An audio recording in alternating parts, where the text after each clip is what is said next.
Ce que Dieu vous dit s'adresse en premier lieu à votre cœur.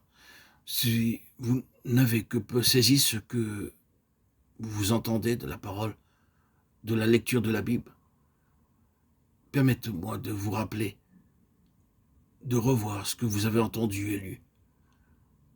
Et sachez bien que ce que vous avez reçu dans le cœur deviendra à l'heure de Dieu votre expérience, pourvu que vous obéissiez en mettant en pratique ce que le Seigneur a pu vous dire. Ma part, ô Éternel, je le dis, c'est de garder ta parole. Psaume 119, 57. Lire la Bible, entendre sa parole, voilà ce que Dieu attend de vous, chaque jour, régulièrement, quotidiennement. Honorez le Seigneur en lui obéissant, faites ce qu'il vous dira, servez-le joyeusement, c'est ainsi que vous entrerez progressivement dans l'expérience de la plénitude qui est en lui.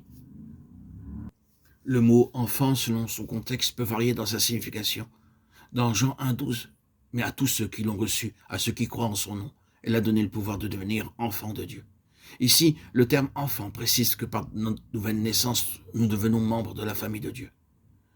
Dans 1 Corinthiens 3,1, « Pour moi, frère, ce n'est pas à des hommes spirituels que j'ai pu parler, mais comme à des enfants en Christ. » Aussi dans Hébreux 5,13, « Or, quiconque en est au lait n'a pas l'expérience de la parole de justice, car il est un enfant. » Dans ces deux passages, le terme « enfant » est synonyme d'immaturité spirituelle, d'infantilisme.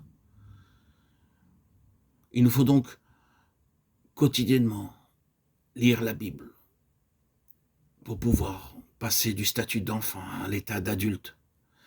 Voyons, qu'est-ce que le mot « fils » dans Romains 8,14 ? Car tous ceux qui sont conduits par l'Esprit de Dieu sont fils de Dieu. Dans Galates 4,7, si tu es fils, tu es aussi héritier par la grâce de Dieu. Ici, le terme « fils » exprime la maturité, l'état d'homme fait, Hébreux 5,14. Dieu nous a mis à part par notre nouvelle naissance. L'état de notre esprit à la nouvelle naissance, qui vient de recevoir la vie éternelle, est à l'état latent et dans l'infantilisme.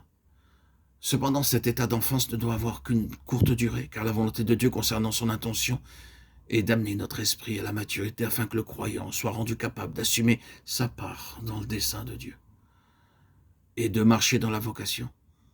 Cette maturité, cet état de fils est donc quelque chose que nous devons atteindre, quelque chose à laquelle nous devons parvenir. C'est en vue de cela que le Saint-Esprit est appelé l'esprit d'adoption.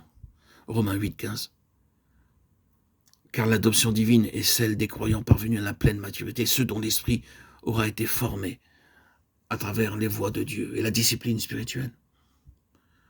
Ceci montre de façon évidente que toutes les activités de la vie, celles de Christ, sont dans l'esprit, appelées aussi l'homme intérieur. Éphésiens 3,16, 2 Corinthiens 4,16.